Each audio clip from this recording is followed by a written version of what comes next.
If you're a young person who feels that they have opportunities, they feel they have skills and strengths that would lead them into the construction sciences and maybe electrician, that kind of thing, but you're not sure where to go, you can't imagine how your career will unfold in any orderly fashion, you're watching the right interview. My name is Lynn Hinderrocker and you're on WowBiz TV. I'm in Sioux Center, Iowa, and I'm here at Interstates. I'm visiting with a gentleman named Bill Clement. Bill, thanks for joining me on WowBiz TV. Thank you. We're talking a little bit about people's careers, and sometimes if they can't imagine the stages and the cycles that we all go through in our careers, it's hard for them to move into the very first step with a sense of confidence or conviction. Isn't that right? Yes, it is. Yes. Tell me a little bit about what is the first thing that you would tell somebody, maybe a younger person, that he's got an inclination to go in this direction but don't quite know where to go or what's going to happen. What would you tell them?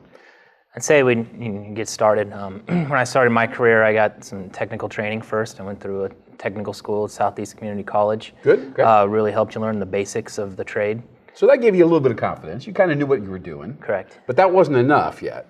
No, and then you just need to get out there and get some exposure, start working in a field, and as you start working, you'll gain experience and exposure and kind of start to feel for what you really enjoy doing. And that's a really interesting step, isn't it? It's an interesting phase, can last years, of course, where you start to figure out, well, what I'm good at is this. It's a little different than what I thought I was going to be good at, Correct. right? Correct. And then what does that say about me? And what does that say about my potential? Maybe I belong in management, or maybe I don't, right? Correct. Have you gone through those kinds of considerations in your mind? You've been 5 years or so here at Interstates. Yes, I have. When I first started my career at Interstates, I was in the service division. So I was a tech, and I was really into the technology, understanding, the troubleshooting of equipment. After growing with Interstates, I really evolved into deciding and figuring out that I was good at leading, good at teaching people, coaching. And so I slowly began to evolve out of the technology side and into more of the management side of the projects. Good for you. And it's not every organization that will give you that latitude to really discover that or kind of cultivate those qualities and expose you to those opportunities. Why don't you tell me a little bit more about that? I mean, did a bulb go off in your head one day and you said, wow, I'm a natural born leader? Or I mean, what happened? Just at Interstates, you have a lot of opportunities. We work on a lot of different types of jobs. Sure. We have a lot of different divisions within Interstates. There's an engineering division, we have a controls division, and we have the construction division. And so as you're working through your apprenticeship or early on in your career, yes, you gain that exposure with them and you start to see everything that is in the process of an electrical project, and you start to just kind of find your niche of where you fit in and what clicks for you. That's really interesting. Do you remember the first time you were part of this organization? Or, by the way, this applies to, other companies as well, but where you feel like, I'm good at this, or I should do more of this or something. Do you remember that? I mean, what kind of a feeling was that? The first time was, I had a real feeling of self-accomplishment when I helped a younger employee and was able to teach him through, it was just an easy conduit run, but, taught him the whole process of how to do his takeoff from material and then how to lay it out and how to then execute it. And so, after that first time, I was kind of like, hey, I'm good at this. This is something a little bit different. Instead of just installing the conduit myself, this is kind of a new niche. And it kind of broadened you, or at least broadened your sense of who you were. Is that correct? Correct.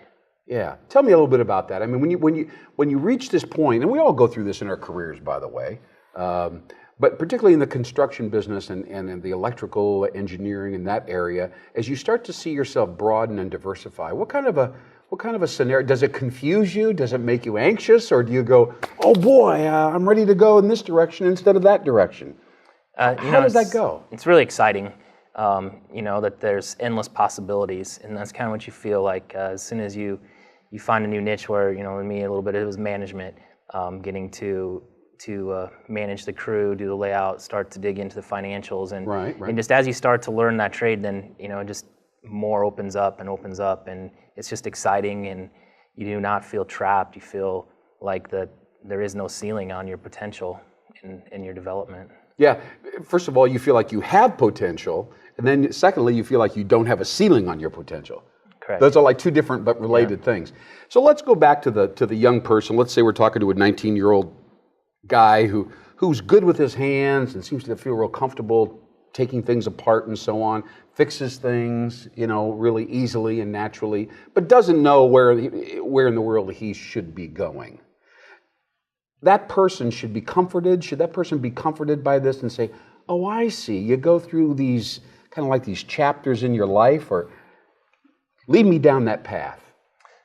We actually have a couple individuals I'm working with right now that are down that path. They graduated high school and weren't really sure which direction they wanted to go. Okay. And they signed on with us as an apprentice electrician on my job site. And they were probably a little nervous, by the way, at that time. They didn't know what they were getting into. Right, We got them enrolled in our apprentice program, which is classes where we allow them to go through classes while at work, 1 hour a week, and obviously they have to study a little bit at home. And sure, while they're doing that, they get the hands-on training from us, from people like myself and other trade technicians that have the experience to teach them. And boy, that's got to be comforting to have somebody around who's been there, been through your phase, and is there to kind of support you if you're nervous about failing this phase, maybe give you some confidence. Correct. I'm sorry to interrupt you, but this is so interesting to me. Yeah, and so, as they just work, they just start to develop, and while they're learning the basics of electrical theory of the classroom, they're getting the hands-on experience